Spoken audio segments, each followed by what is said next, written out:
Wertico Cain Gray, we never seem to run out of ideas. We just play, and every time we play, which is not that frequently, because Dave Cain lives in Southern Illinois, about like 5-6 hours from me, and Larry Gray, who I've played with since 1976, he's in Chicago, but he also teaches on Champaign, Illinois. So whenever we get together, we usually record it, and it's like, you know, and we use everything we do. I mean, we really don't throw away stuff, you know, so we don't record for 9 days and then find, you know, 30 minutes of something that's acceptable.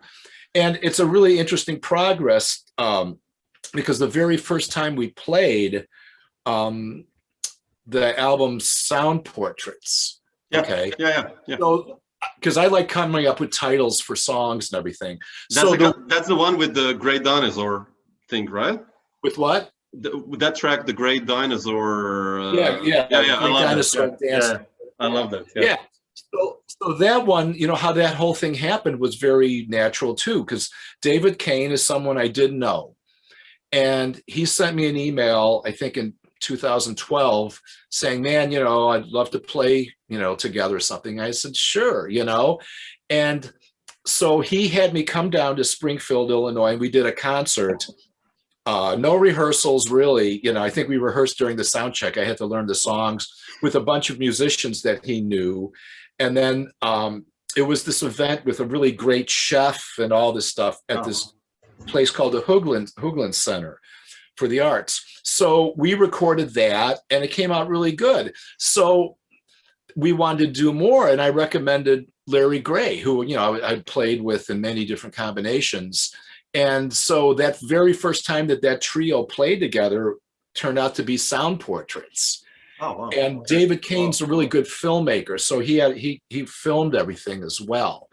And the next thing you know, we win Independent Music Award for Best Live Performance Album, you know, and we had never played together before.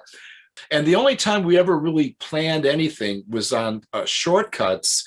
I said, you know, let's just do really short pieces, you know, because all those are like 30 seconds to like maybe a minute or a minute and a half, some of them. And I had a stopwatch. So I would just go, and then we'd start playing, and then we would be done, you know, and we used everything, and that was just recorded in one afternoon.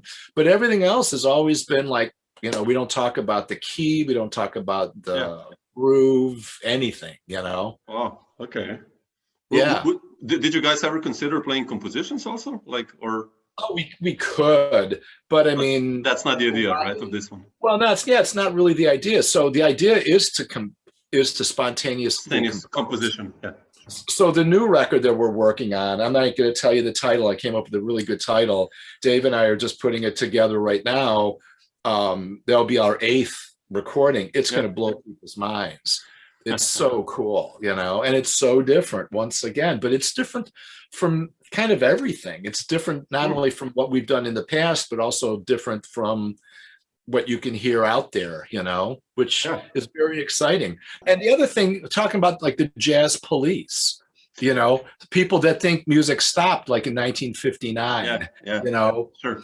You know, that was the one thing with Wertico Cain Gray, because like I can play all these different types of music. Larry can play everything from the Chicago Symphony to the house band. Now, David is an amazing sax player and composer, but he didn't really come out of jazz, okay? So we did one gig, you know, the gig Afterlife, okay? Yeah. It was a live gig. Now, I won't tell you who it was, but one critic and one really great musician that we've mentioned already, they were at this show. And afterwards, they came up to me and Larry, and they go, man, you know, you guys sound great, but why are you playing with this guy?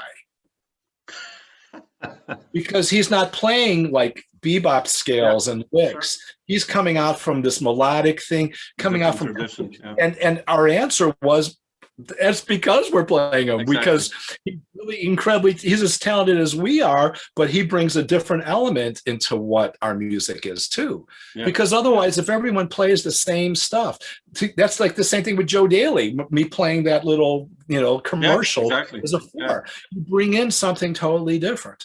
And you know, David can play, he can play anything that we can play, but we just don't choose to play that stuff. So for the Jazz Institute of Chicago, I came up with this thing that's a yearly thing called, what is this thing called jazz? It's where during the Jazz Fest, someone explains to the audience what we think jazz is. So we did the very first one, Wertico Cain Gray.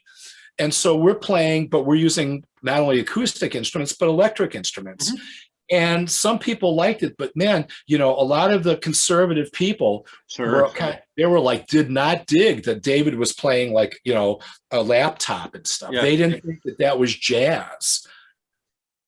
So, there's constant battle of like closed-mindedness. Always, always has been there. Electric bass when it came. I mean, come on, or electric guitar for that matter, or whatever.